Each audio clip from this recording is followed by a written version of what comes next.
All right, everyone. Thank you. Thank you all for joining us today for the HMSC research seminar. Apologies if there was some confusion, but our seminar speaker is on site today. So if you are in the building or on campus here in your office, there's still time to run on over, grab a cup of coffee and cookie, and then and come hear the speaker in person. All right. And you are also welcome to come after the seminar and talk to our speaker as well. So my name is Yi-Chung Chung, and I am the Academic Program Manager at Oregon State University's Hatfield Marine Science Center here in Newport, Oregon. And I'll be your host for today's talk. This is a hybrid event with folks attending both on-site and online.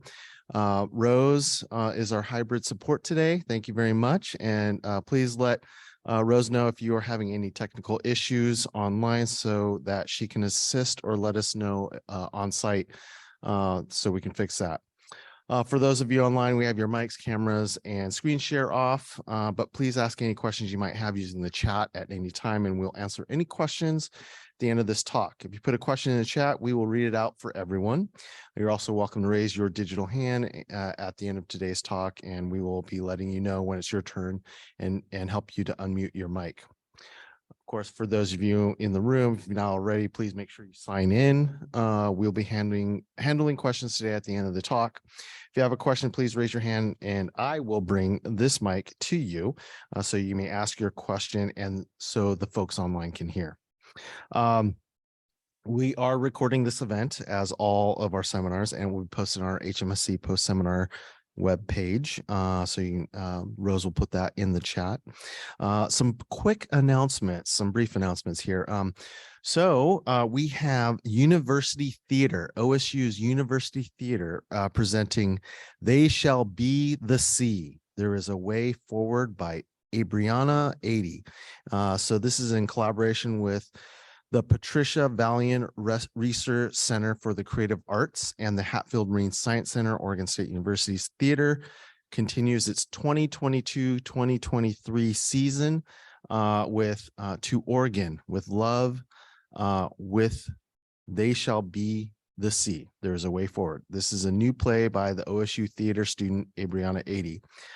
Just a little bit, when Terry, this just a little summary of it. When Terry, Avery, and Cordelia wake up on a strange island at the end of the universe, they're confronted by mysterious cats. Yes, I said cats, who informs them that it is up to them to defend all of humankind to the ocean. This funny and poignant new play, directed by OSU theater faculty Elizabeth Hellman, explores our relationships with each other and with the natural world, and is an exciting first collaboration between OSU Theater and the Hatfield Marine Science Center. The cast features OSU students and original music compositions and artwork by OSU students. Tickets are available through pre-sale, or you can contact the OSU Theater box office. And we also will have outdoor sales here an hour before the scheduled performance times, which is tomorrow, Friday, at 7:30 p.m. and February 11th, that's Saturday at, I believe, 1 and also 7:30. Another announcement, and we'll post that information in our chat. Next week's seminar is Thursday, February 16th. Our speaker is Merrick Holler, professor at Oregon State University Civil and Construction Engineering program.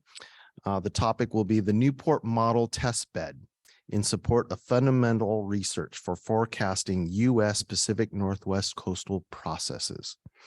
And then finally, want to remind folks to, again, save the date. April 8th is our Marine Science Day. And so we are still looking for volunteers. And this event is combining scientists that will have interactive exhibits and be on hand to answer questions and discuss their research. Again, this is a free, family-friendly event. Everyone is welcome. All right. Done with our announcements. Let's get to our speaker. Today's speaker is no stranger to the Marine Science Center. Lorenzo Ciannelli is a professor at Oregon State University's College of Earth, Ocean, and Atmospheric Sciences. His work is in fishery. He runs the Fisheries Oceanography Lab, which focuses on factors that affect the spatial and temporal dynamics of marine fish populations, with a specialty in fisheries oceanography, spatial ecology, fish early life stages, statistical analysis of catch and survey data.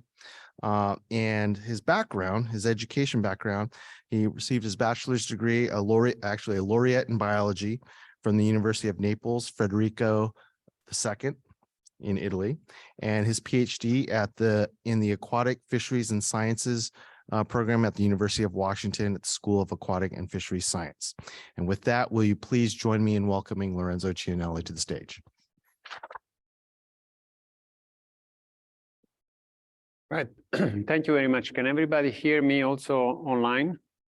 I'm assuming so, but it's really a pleasure to be here and to be talking about the research that I've been involved with my collaborators in the last few years. And sorry about the mishap with the on-presence remote. Again, like Kitchen said, if you're here, feel free to come anytime.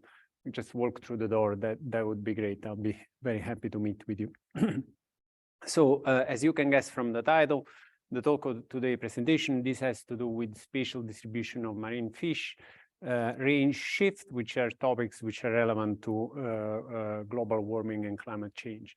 Before we get into the thick of the analysis, I would like to acknowledge the contribution of my co-authors also, and I will be presenting slides that have been given by them, so I will acknowledge them again. And that includes Rebecca Howard, who is a PhD student at the College of Earth, Ocean and Atmospheric Sciences, Laura Vari, who is a recent graduate from the Marine Resource Management Program, currently working at the Puget Sound Partnership, and Verena Wang, who is a postdoc at East Carolina University. All right, so just to put some context into the topics, this has to do with range shift. And so these are just a few slides from the recent IPCC report on marine ecosystems. By any leading indicator of water temperature, there has been an increase in temperature in the past decades and a projected increase in temperature for the next 100 years or so.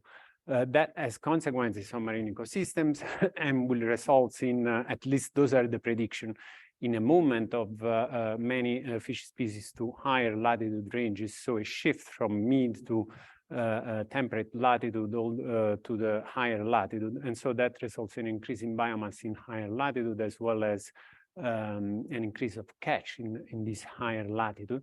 That's at least the forecast events. And so the talk takes place into this type of scenario, looking at this range shift and try to look at them with a magnification lens. So is it really like that? Can we expect a simple movement going from a certain latitude to higher latitude, or it's more complicated than that? And so here is a cartoon that we actually put together with collaborators. You can imagine, for example, the adult habitat, which is shifting at a certain velocity, but then some other aspects of the species life cycle and the relative habitat may not be shifting at the same velocity, such as, for example, the nursery habitat. So in this situation, there can be a disconnect between the speed at which different habitat may be moving. And so the outline for today's presentation, I'll be talking about all four of these topics. I'll be spending quite majority of the time talking about these habitat constraints. So portion of the species life cycle, which are anchored in space, and what are the implications for that. Then talking about environmental constraints. So it's like being anchored in environmental coordinates. And that brings up to the need of doing these species distribution models, which are stage or size specific, and then also moving into projections, how we make projection when we have these multiple stages and multiple sizes that we're attempting to project. So going into these habitat constraints, we define a habitat constraints as a well-defined portion of a species distribution range, which is consistently used over time by a certain life history stages. And so here there is an example of three iconic species which do have these habitat constraints, right? Like the monarch butterfly, sea turtles, Pacific salmon. Very often these habitat constraints tend to be in place where the animals is reproducing, like the reproductive side, the spawning side, and so on. And they also have conservation implication, because no matter how big the species range is, the obliteration of that particular habitat constraints may result in the inability of the species to spatially close the life cycle, and therefore even the local extinction of that particular species. So there is also a conservation implication for that. And so the question that we have set out to address is whether these habitat constraints are present also in fish that are commercially harvested from marine ecosystems, which are also commercially harvested. So we implemented this analysis in a variety of different systems and species, and I will show you the results momentarily. But first I need to go through briefly how we quantify these habitat constraints. So we had to come up with a matrix of this habitat constraint, which is essentially the product of two quantities. One is the consistency of habitat use. So how consistent a certain spatial area is occupied by that particular species and stage over time, multiplied 1 minus the extent. The extent is also a matrix of, it's a matrix that goes from 0 to 1, and it indicates what portion of that particular population range that particular stage is occupying in that moment. So the product, these two quantities provides this matrix of habitat constraints for different life history stages, and that habitat constraints approaches low value, like 0, when the distribution is highly variable from year to year, and it's very widespread. And it instead approach higher number, or even 1, when that particular species and stage is consistently occupying a small fraction of the entire population range. Okay. All right, so this is an application of that analysis for a species of flatfish. It's a shelf flatfish in the Bering Sea. This is Alaska Place. And what you see here is a rendition of that model distribution over different life history stages. So the egg, the larvae, and progressively larger juvenile and subadult and adult individuals from the groundfish survey. For each of these images, there are multiple layers of data that have gone into making that image. The white crosses are denoting that habitat extent. So essentially, it's the portion of the habitat in which the majority of biomass, if I remember correctly, I think we made that threshold that 75% of the biomass is found. So it's where is the bulk of the biomass? That's denoted by the white arrows. And if you really squint your eyes, you can also see some gray bubbles, and those are the actual data that went into build these models. And so, you know, just looking at this picture, then for this particular species, it starts off relatively constrained in a narrow portion of the population range, and then as they grow, they tend to move out into deeper areas, so the middle and the outer shelf, and also to enlarge the range of their occupancy, right? They get bigger, and that's reasonable because they become adult, they have greater mobility. So when we come up with this matrix, so this habitat constraint matrix, with the technique that I illustrated in previous slides, this is what we come up with. So this is essentially the bar plot of the habitat constraint matrix for each of those life history stages. So it starts off at relatively larger values. So these are the eggs, the larval stage, the juvenile stages, and then eventually taper down into the adult stages. So this is an example for one of the species in which we have implemented the analysis. We did this analysis for 10 different species found into these 3 large marine ecosystems. These are all subarctic systems. And the 3 systems are the Barents Sea, the Scotian Shelf, and the Bering Sea. And this system were chosen for a number of reasons, because they are important commercially harvested marine ecosystem, but most importantly, because there is a variety of surveys in the system that allow us the analysis that I just mentioned. So this is data-rich analysis. So we combine all these 10 species all together in a mixed effect model. This is what comes out from the analysis. So this is the average response. On the y-axis, there is the habitat constraint matrix, and on the variation around the average habitat constraint matrix, and then on the x-axis there is the ontogenetic index, which is simply calculated as the target age or over the maximum age, or the target size over the maximum size. It's a way to relativize the life cycle of the species, so that species with multiple life span, they can be plotted on the same axis. And so the average response is significant. And there is this declining trend that you see on this slide.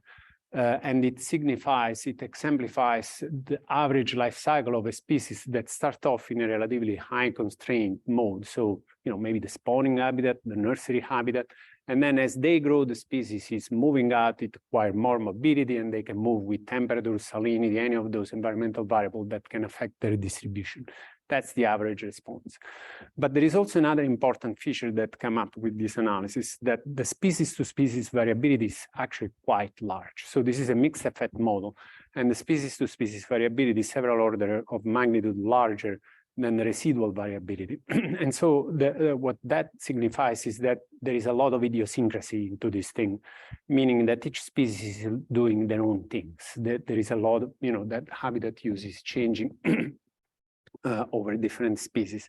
But that does bring up actually an opportunity to raise an interesting question.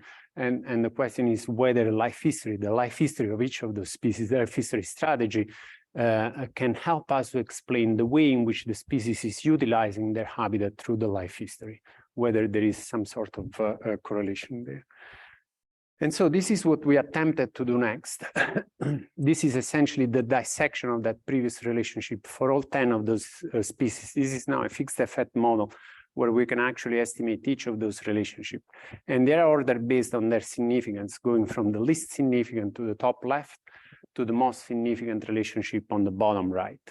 And so the least significant are arrowroot flounder and silverhake. These are the two non-significant relationships. And both of these, so the arrowroot flounder in the Bering Sea and the silverhake in the Scotian Shelf. For both of these species, there is extensive literature indicating that they are highly sensitive to temperature changes. Arrowroot flounder in the Bering Sea avoids water below 2 degrees centigrade, and similarly for silverhake in the Scotian Shelf. On the opposite end, so the most significant side of this relationship, there are the flatfish, the shelf flatfish. Arrowroot flounder is also a flatfish, but it's a slope flatfish. These are the shelf flatfish. So Alaska plaice, flathead sole, and yellowfin sole. They each have very strong relationships. And for some of these species, such as flathead sole, the peak of that constraint is at the juvenile phase. So juvenile or subadult phase, when the species is linked to a certain habitat, maybe because of topographic features or substrate characteristics. And then everything in between are the gadgets, and everything in between are significant relationship, and they have this somewhat linear trend where, similar to the general average, where the species is essentially declining that degree of habitat constraints over the life history. And for gadget, this is also somewhat expected, because what we know about gadgets, for example, cod in the Bering Sea, is that as adults, they move a lot with temperature. In fact, we have witnessed that in the Bering Sea.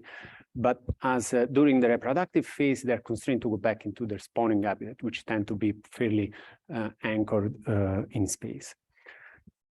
The other interesting part that came out from this analysis is to look at the average habitat constraint throughout the entire life cycle. And so, like, estimating the intercept for each of those relationships. And these are shown here to the right, again, listed, you know, based on the in increasing order of their value.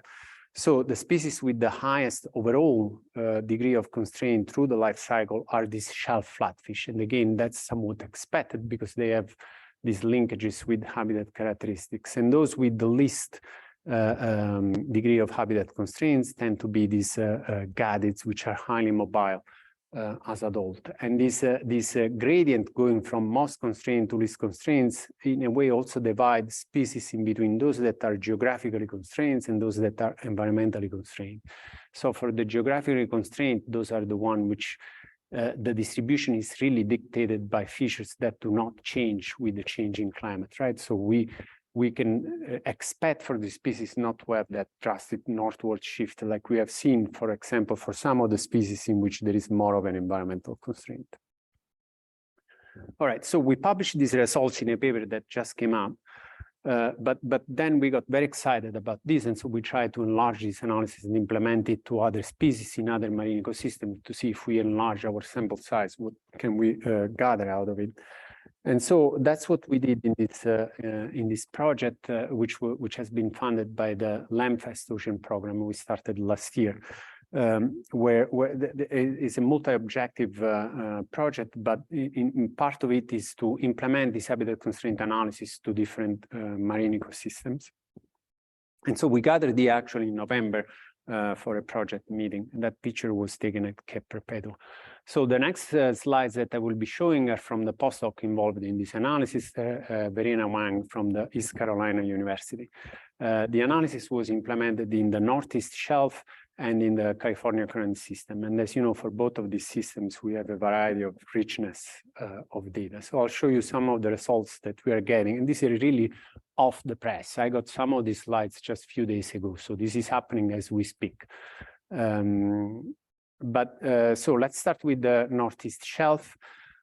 Northeast Shelf, there is a richness of data, so where this which is required for this type of analysis. There is a year-round larval surveys from the 1970s to these days, and then there are juvenile and adult groundfish surveys, which also go from the 70s to these days. For the groundfish surveys, there is also a fall and a spring version, so there is also a seasonality component that can be inspected there. So the analysis was enlarged to 21 species for this marine system, which we have grossly divided into these, I don't even know how to call taxonomic or major grouping, the flatfish on the top right, the pelagic fish, the elasmobranch, and the roundfish. So not really a life history strategy. So it's a way to start grouping these 21 species. And so I'll show you the average response like I did for the subarctic system, but I just wanted to carry you over through one of these case studies, which is summer flounder, just to illustrate the purpose of the analysis again. So there is a fall and a spring survey. There is only one larval survey. And so that figure essentially could be implemented to both of these seasons.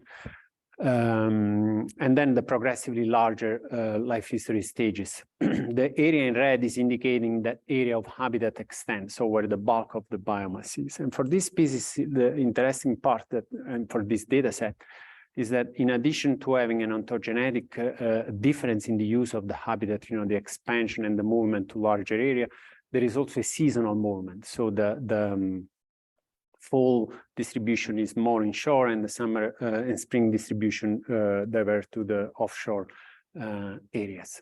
And so for this species, that's the pattern that comes out for the fall and the spring rendition of the survey. Okay, so I mentioned this analysis was repeated for all 21 species that we managed to fit model to in this marine ecosystem, and this is what came out from the average response for the two periods, for the two seasonal survey, the fall and the spring. And in average, you can see that there is a significant effect.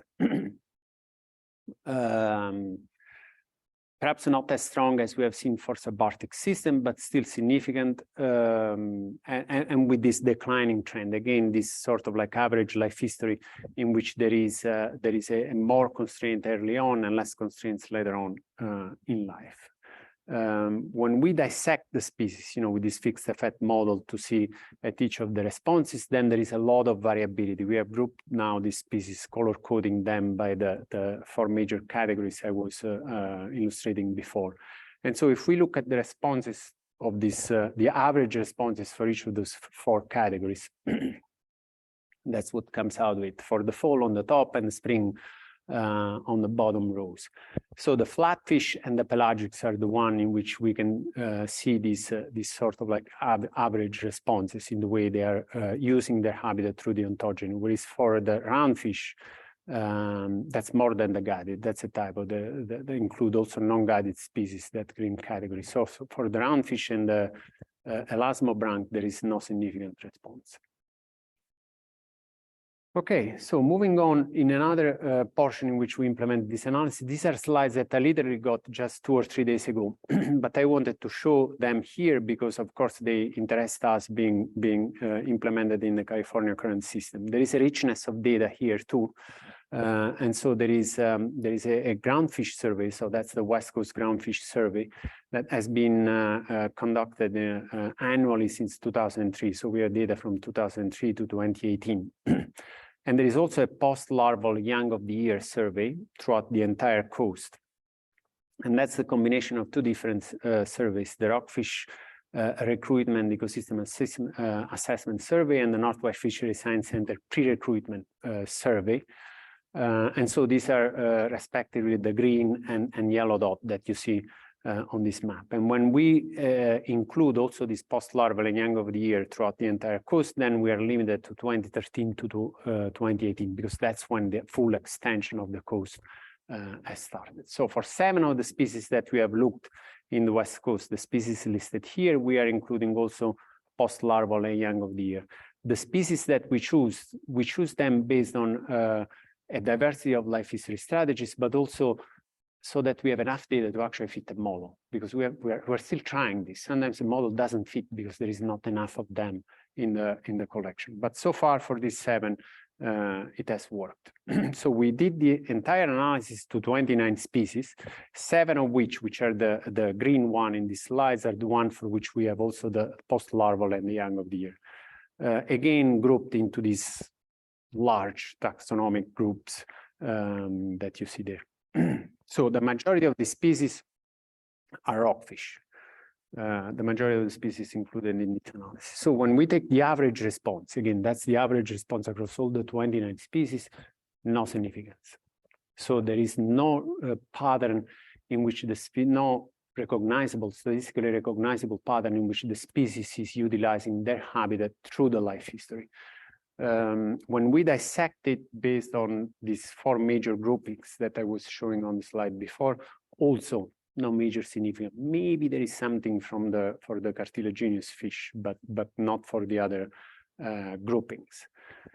And so it is what it is. It's still going on, but there are several reasons if we think about it, there are several reasons why we don't expect to have strong significance. Some of them are more data oriented, and some maybe more ecological. So we do not have spawning data that represent the spawning habitat for this species, because the only spawning survey would be the California bite with the coffee, but then that's only a small portion of the entire range. So we didn't include anything about the spawning distribution here, so we're missing that part. Also in the California current, while we have some young of the year and juvenile data, such as from the pre-recruit survey, we do not have data for the benthic juveniles, right? There is no real survey on the West Coast that can help us to assess the juvenile, the habitat of the benthic juveniles. And also something related to the oceanography of the West Coast is a highly advective system along shore and cross shelf. So when we take a representation of these juveniles, they may already been transported for quite some time. And so it's not surprising that there is a lot of year-to-year variability, which contribute to the fact that there is not such a strong response when we look at the habitat used through the ontogeny. Okay. All right, so we're slightly shifting gear now and moving more into these environmental constraints analysis. So everything I've shown so far is about these geographic spatial habitat constraints, and there is nothing environmental included in this model. And that was done on purpose because we really wanted to assess the degree to which species are anchored over space, which is an important aspect of when we build the species distribution model. But obviously, even for constrained stages, such as the spawning and the larval or the juvenile habitat, even if they are spatially constrained to a degree, they can move with environmental variability. So, and that's the part of the analysis that we're trying to assess here. So I'll be presenting the work that was done by Laura Vari on the spawning distribution and on the larval biogeography of species. And this analysis applies to species from the Eastern Bering Sea using the ethioplankton data from the Ecophysi group of the Alaska Fisheries Science Center. So for the spawning changes in spawning distribution, what we are doing there is essentially see to what degree spawning habitat, even spawning habitat of species which are fairly constrained in spaces, can be moving in relation to regional environmental indices. And the 4 species in which we have examined that pattern are Alaska place, flooded sole, walleye pollock, and rex sole. In this analysis, Laura has been compared result from GAM models in which there is an assumption that the spawning habitat is not moving at all, with GAM models in which that spawning habitat is moving in relation to this regional temperature index, either in a gradual fashion, so that's the variable coefficient model, or in a threshold fashion, where there is like one distribution in the warm, one distribution in the cold regimes. And for the larval biogeography, we were interested in assessing the degree of association between the larval distribution and the water masses as defined by temperature and in situ temperature and salinity. And for this part of the analysis, we were able to enlarge the pool of species to 7 species listed there. All right, so starting with the spawning distribution. So the main message is that the spawning distribution does change in relation to these regional environmental indices. And the regional environmental indices here is the average temperature over the central portion of the Bering Sea 2 months prior to the peak of spawning that we detect from the data. And a model that actually contains that flexibility in spatial distribution does much better in terms of mean square error reduction compared to a model in which that flexibility is not included. So those are the percentages that you're noticing in that column. So there is quite a significant improvement of this model. So these are the 4 species for which this analysis was implemented, and then this is the pattern of distribution during the cold regime and the warm regime. For each of those 4 species, and that's the difference between the warm minus the cold. So for each of those species except Rex sole, there is this movement northward of the distribution in the warm regime. There is a slight distribution movement to the northern part. For Rex sole, there is actually an increase into their southeast range of distribution, which is interesting but also explainable, because Rex sole is, first of all, a more outer domain and slope-oriented species. And it's a species that is more abundant in the Gulf of Alaska than it is in the Bering Sea. So what we may be depicting there is the transport through the Aleutian passes of eggs and larvae that are coming from the Gulf of Alaska into the Bering Sea. So the other aspect of this analysis was that of looking at the association between the larvae and their temperature and salinity habitat. So this is these are the 6 larvae for which we larval species for which we have been able to implement this analysis. And again, there is a variety of different strategies and distribution represented. So species like yellowfin sole and Alaska place tend to be more inner shelf distributed during the larval phase, whereas species such as flathead sole and walleye pollock are more middle to outer shelf, and northern rock sole is more of a middle shelf type of species. So a variety of different distribution strategies. So this is their association with temperature and salinity. Essentially, this is the distribution in environmental coordinate. The x-axis is salinity, the y-axis is in situ temperature, so from the CDD profiles done at the time of the tools.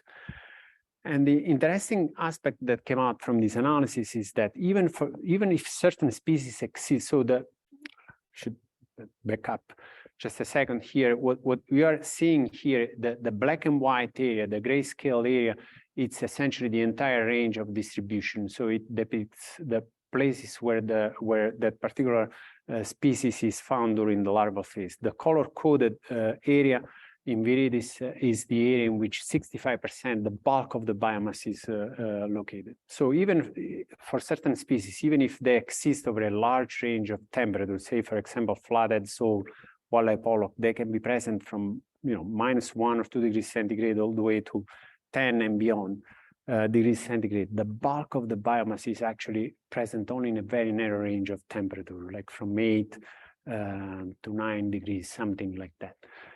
So there is a restricted range once we start considering the bulk of the biomass. The other thing also that came out from this analysis is that for some of the species, particularly the inner shelf oriented, such as yellowfin sole and Alaska place, there is really a narrow range in which of salinity in which they can exist. Usually when we look at this species distribution model, we include, especially we are worried about temperature for good reasons. But salinity, especially for these larval species in the inner shelf habitat, is also a very important driver for physiological reasons, because it can affect their osmoregulation, but also for transport reasons that can affect the buoyancy of the larvae in the water column, and also the places where they're going to be transported. And for this inner shelf region of the Bering Sea, we can see there have been projection of changes in salinity as dramatic as there have been projection for the change in temperature. Okay, so a summary so far. We have seen that habitat constraints changes across the species life cycle, and that typically, at least for subarctic systems, spawning stages and juvenile stages tend to be more constrained in space than stages later in life. Larval stages can be environmentally constrained from the analysis that we have seen in the Bering Sea, and salinity, in addition to temperature, is an important driver. As a corollary to the things that I just mentioned, temperature does not always matter. It doesn't matter for species which are highly constrained in space, or for stages which are highly constrained in space. And lastly, life history strategies hold the potential to predict the pattern in which that species is using their habitat through the ontogeny, except when they don't. Like, for example, in the West Coast, we have seen that doesn't really lead to that pattern. Okay, so I think we're doing pretty well on time. I'll move on to, again, another change of topic here. So we have seen the spatial constraints, the environmental constraints. We are moving into species projection here. And I'll be showing results of Rebecca Howard, who, as I mentioned, is a PhD student in our college, College of Earth, Ocean, and Atmospheric Sciences. So species projection have been done. There is nothing new about that. They're an important part of what we are doing to understand how climate and global change are affecting marine ecosystems. I would say what is new here is the fact that we are doing this species projection for stages which are highly sensitive to species, highly constrained in space, such as the larval stage and spawning distribution, so the egg distribution. So it's as far as I can tell, are the first attempt to do a projection in distribution for these specific life history stages. So going into the implementation of this analysis, we are using the Bering 10K model, which is a regional scale model, and it's a downscaling from this. The results that I will be presenting is a downscaling from 3 Earth system models, the one shown here. And for each of these Earth system model in the projection, we have these 2 shared socioeconomic pathways. One, which is the business as usual, which is the worst one, the blue one, and the other one, which is the mitigation reduction scenario. I think it's the 1.26, which is the green one. Either way, the thing which is important to note here is that any of these scenarios is projecting temperature that are either only occasionally observed or not observed at all in the historical period. And so that does bring up an important aspect of statistical aspect of this projection, which is the non-stationarity of these responses. We are trying to project on something that we have not observed in the past, which makes it challenging. And if there is time, I will get back to that later. And so for this model parameterization, we implemented the analysis to these 6 species. I'll show you some examples of what came out of it for a couple of species, but just briefly, and I'll be happy to go later maybe in the details of how we did all this analysis. But again, we're using generalized additive models. There is a Tweedy distribution here is included as random effect. There is a variety of spatial, environmental, and temporal variables. All of the environmental variables, such as sea surface salinity and sea surface temperature, are derived from these models that I mentioned before, even when we do the hindcast part of this model fitting. And then importantly, we need to let them go of the spatial part. So that's a statistical aspect. If we include a spatial term in a model, such as latitude and longitude, and then we don't do anything else, when we do the projection, the species is not going to move much because it's anchored in space by that term. So to allow that sort of flexibility in space, we include the spatial term, which is important to do statistically, but we also include flexibility around that spatial term by allowing variation in relation to, in this case, is a temperature index, is a regional temperature index for the region. Again, I'll be happy to go into the details of this if we want to do that later. But the bottom line, what came out of this analysis is that for all of these species and for all of the stages, egg and larvae, the model that contains that flexibility in space, so this model here does quite a lot better than a model that doesn't, at least when we parameterize it in the hindcast. So there is a strong reduction of the AC. And these are some examples of the rendition. So from 2015 to 2040, 2040 to 2070, 2070 to the end of the century. To the left, the egg distribution for walleye pollock, and to the right, the larvae. Everything is being relativized from 0 to 1. So there is a slight northward movement of the peak of distribution, even during these constrained stages for this species of both at the eggs and the larval stage. Here is another example of this projection for Alaska plaice. Remember, Alaska plaice is this more inner shelf type of species, and so that's why they're at the edge of the distribution there. And even for this species, there is this slight northward movement. Okay, good. So the last thing I wanted to touch on are these size-structured species distribution models. So this is still work from Rebecca Howard from our college. So I mentioned up to now that there are a variety of different ways in which different life history stages are occupying their habitat, are influenced by environmental conditions. And so it's important when we do this, we fit this model to do this, to have this size structured species distribution model. In other words, to have species distribution model that can capture the variety of different habitat use and the variety of different habitat species relationship that changes through the ontogeny. And so in this analysis, we ask exactly that. So if we implement the size aggregated model, and then we implement the size structure model, do we do better? So do really size structured model do better than size aggregated model, or are we just wasting our time doing that and we should just not bother and do a size aggregated model? And so I'll be showing results in relation to that. Just briefly, I mentioned that in order to assess the goodness of fit for these two different model scenarios, the size aggregated and the size structure, we're using the root mean square error, which is the out of sample root mean square error. So in other words, we take away a portion of the data and then we fit the model and then we predict the error on the portion of the data that were not used for the validation, for the calibration of the model. And so we implemented this analysis for using the prerequisites and the rockfish assessment survey that I mentioned before. For these 6 different species that are listed there. Again, our choice of species is limited also by the quantity and quality of the data that we can fit this model to. And for all of these species, except 1 or 2, the 2 rockfish species there is a reduction of the root mean square error when we fit a size structure model. So in other words, a size structure model in out of sample validation does better than a model in which the size is aggregated. The other aspect that I want to point out, when we do this validation, the sample that we take out is essentially a year worth of data. So we take out a year worth of data and then we fit the model and then we predict that here. And we repeat that for as many years there is in the time series. And so if we, and this is the root mean square error for each of those years and for those 4 species. So the year which had the highest error are the one which are associated with this warm water event that we had in the West Coast. So if we take out that here and then we calibrate the model and then we predict that very warm year, we do really bad. We do a bad job. And that brings this idea of the non-stationarity responses and also in the way in which we project them into the future.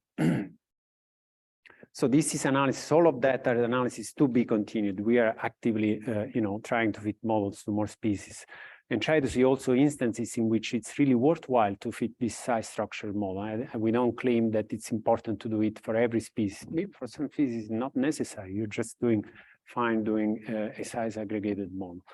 I just wanted to show some of the rendition of this modeling exercise for these 2 species where there is the average distribution when we have a size aggregated model, and then the distribution predicted from a size structured model for different, size ranges, which are shown on the top of the plot for Pacific hake and Pacific sandab.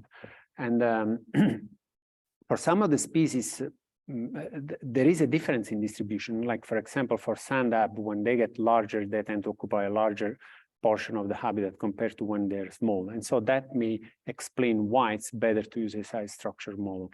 But for some other species, there is also that better fit of the size structure model may not necessarily be due to a change in distribution over the different life history stages, but to a change in physiology. So there is essentially a different responses to environmental variables as the species is moving through the life history stage.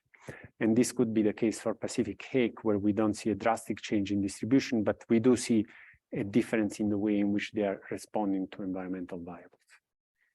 Okay, so we're approaching the end here.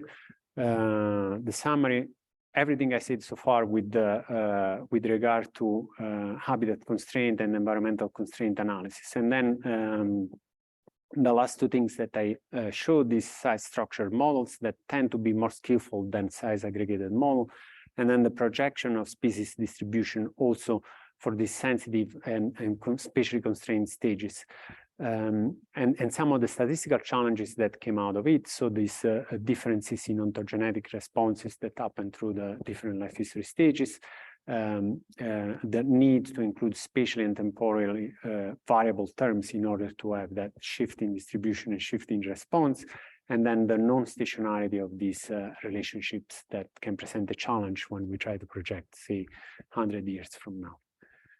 And with that, I conclude and also acknowledge the funding sources that went in all this analysis. So thank you very much for your attention, and be happy to take questions.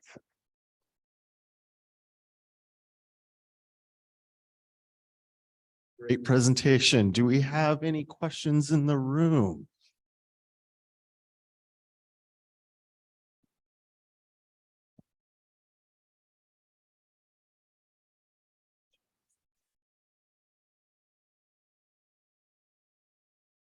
Thanks, Lorenzo. That was really interesting. I was really struck by the Northeast results data with the different perceptions of the concentration of the constraint between the spring and the fall. Mm-hmm. And if you think there's very few places around the world that actually have those kinds of seasonal surveys, and that's only 2 of 4 seasons. So I'm just wondering if you think that's a ubiquitous phenomenon and what the drivers of that is, and if that affects our perceptions of the reality of what you are not seeing in the seasons where you're not sampling in places like Alaska, where you've done a lot of the work. Yeah, definitely.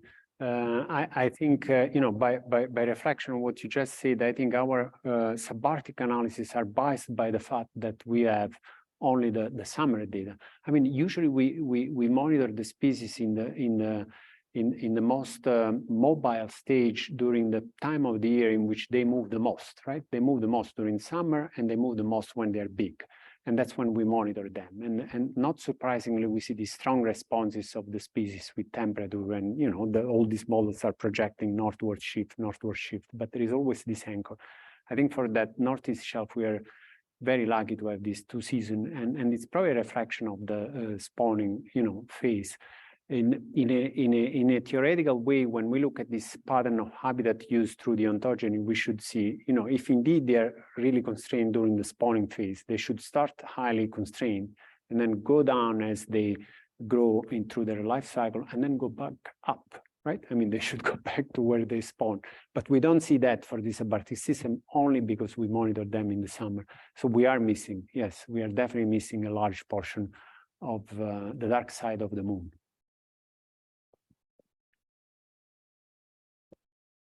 Is this on? Okay. I have 2 questions for you, if I can. So it looked like you were incorporating ontogeny and taxonomy and maybe spawning distributions. I was curious if you looked at an effective reproductive strategy, maybe. Like there was one example you showed of like the elasmobranchs as a group, but you had, live bearers and egg layers. And like with other fish species, you have batch spawners or total spawners. And so like, might that impact the habitat constraint you'd see?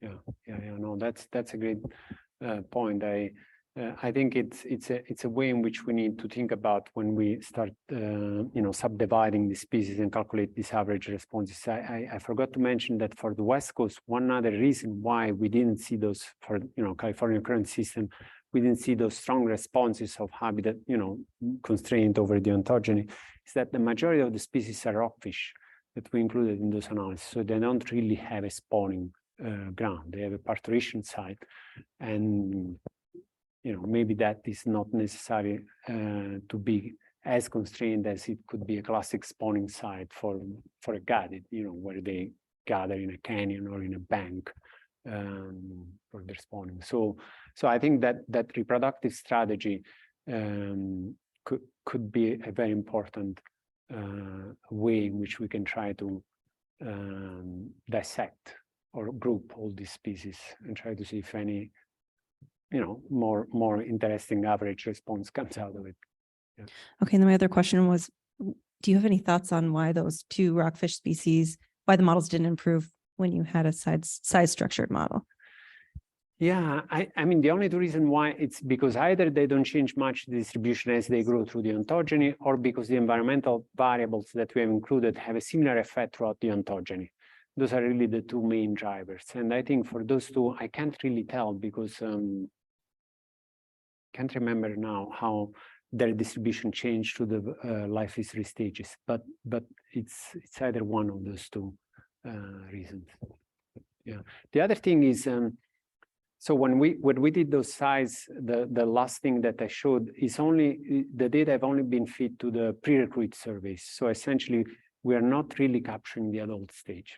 We are capturing the post-larval and the young of the year and different young of the year, maybe the sub-adult, but not quite the very big, large one. Yeah. Thanks for the presentation. It was really intriguing. To see if I captured your concepts correctly, I wanted to ask, early on you showed a slide where you showed some species with strong habitat constraint that I think you said they were more driven by geography versus others that had low habitat constraint. So it was more environmentally driven.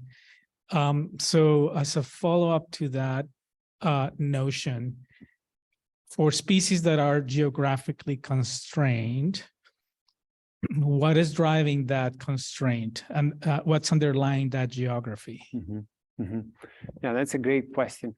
I think for some of those species, they are constrained throughout the entire life history, such as, the three that were most geographically constrained in our analysis were the three shelf flatfish, yellowfin sole, flathead sole, and Alaska plaice. And for shelf flatfish, I think it's sediment size, the characteristic of the sediment that is determining their distribution. And sediment size is affecting the infaunal and epibenthic fauna that exists there. And so they may be linked to those features as a result of their, trophic ecology.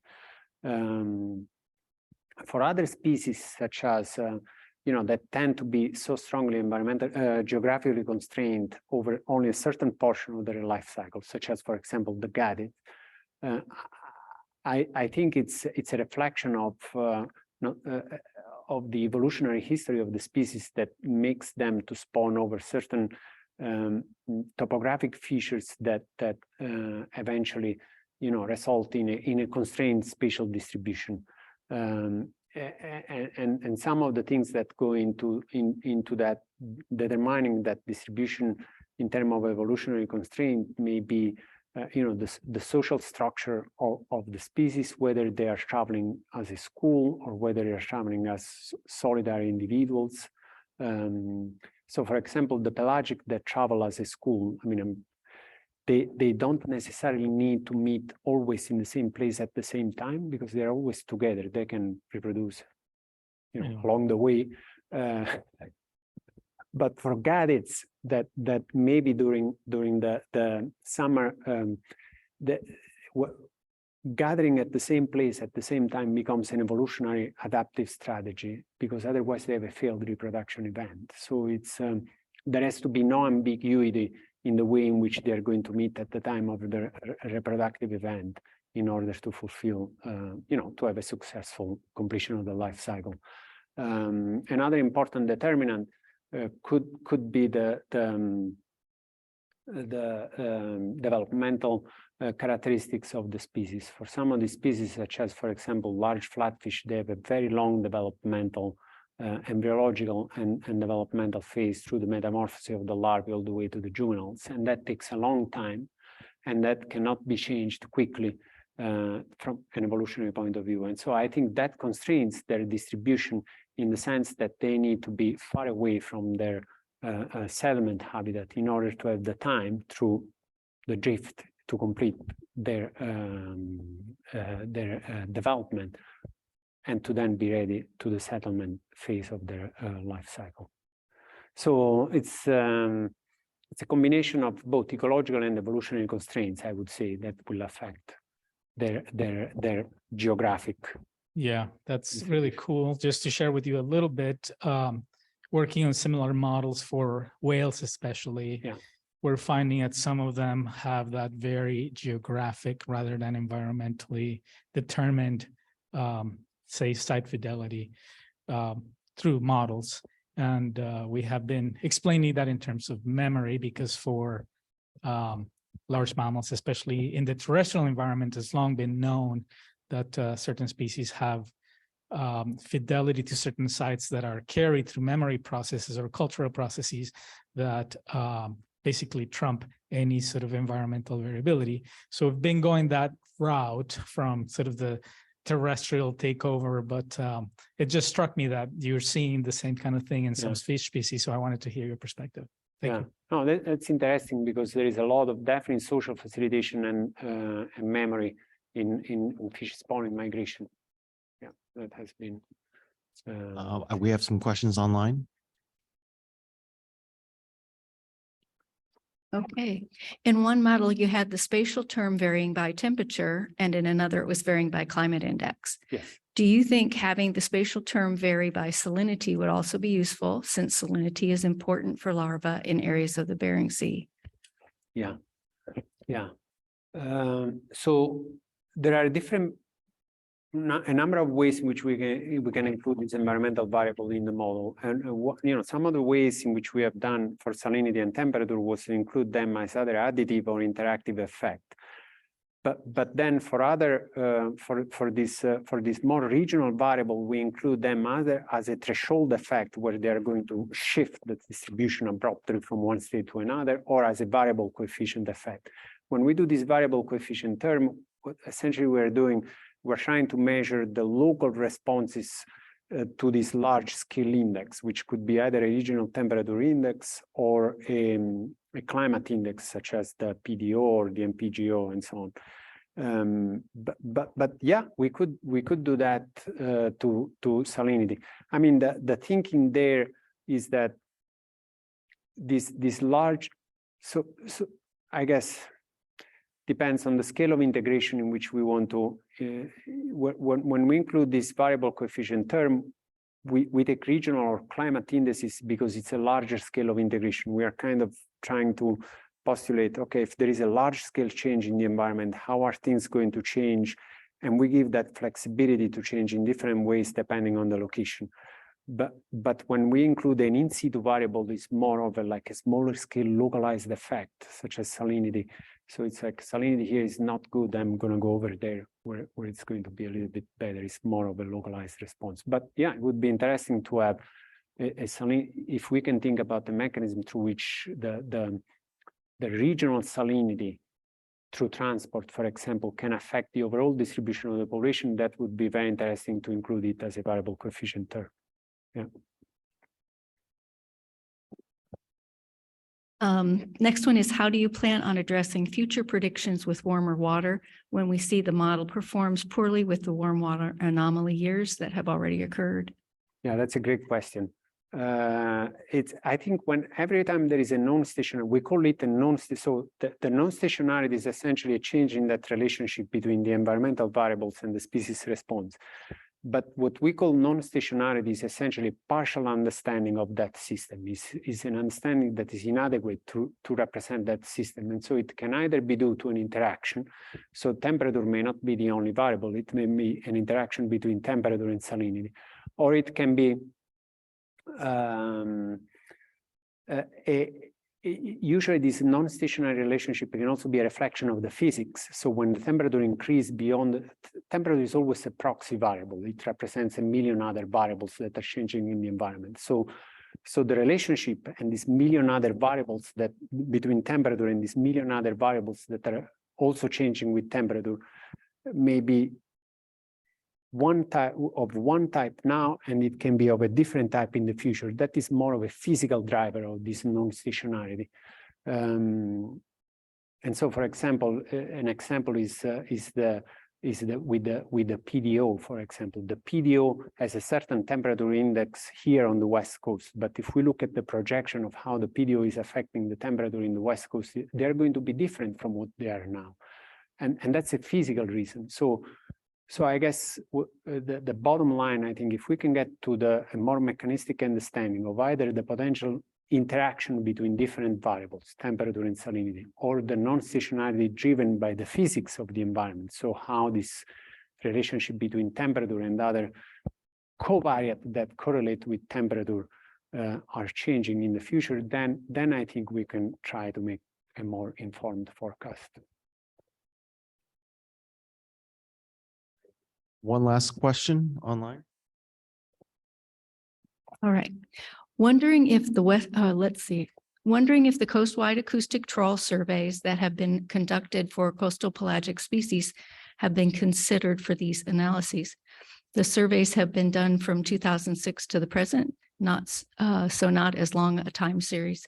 Might also be some problems in terms of spatial extent. Surveys won't necessarily cover the entire geographic range, but essential fish habitat does seem to be temperature related. Yeah, no, definitely. We did think about it. That's still an ongoing analysis. We are trying to see what are the best data sources, but we did think about including the CPS, the coastal pelagic surveys, into some of these analyses.